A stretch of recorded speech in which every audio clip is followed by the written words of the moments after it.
হে আরশের মালিক, শুনেছি দুঃখের পরে সুখ আসে, খারাপ সময় কেটে গিয়ে ভালো সময় আসে, এটাই নাকি তোমার দুনিয়ার নিয়ম।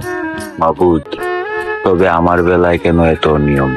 বহুদিন ধরে ভালো নেই আমি, বছরের পর বছর কেটে যাচ্ছে অশান্তি আর হতাশায় ভুগতে ভুগতে। আমি জানি সময় তার নিজের গতিতে চলে যাবে, আজ বা কাল আমার জীবনের অন্তিম সময় চলে আসবে।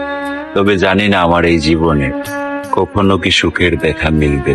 কোন ছিল আমার, আর কি হয়ে গেল? কি ছিলাম আমি, আজ কি হয়ে গেল? একমাত্র আল্লাহ ছাড়া আমাকে বোঝার কেউ নেই। এখন এতটাই ক্লান্ত যে কাউকে আমার খারাপ লাগাগুলো বোঝাতেও পারি না, কাউকে বলতেও পারি না। আর এখানে বললেও তো কোনো লাভ নেই, তবুও ভাবতে ভাবতে অনেক কিছুই বলে ফেলি। বলা শেষে ভাবি, মানুষকে জানিয়ে কি লাভ?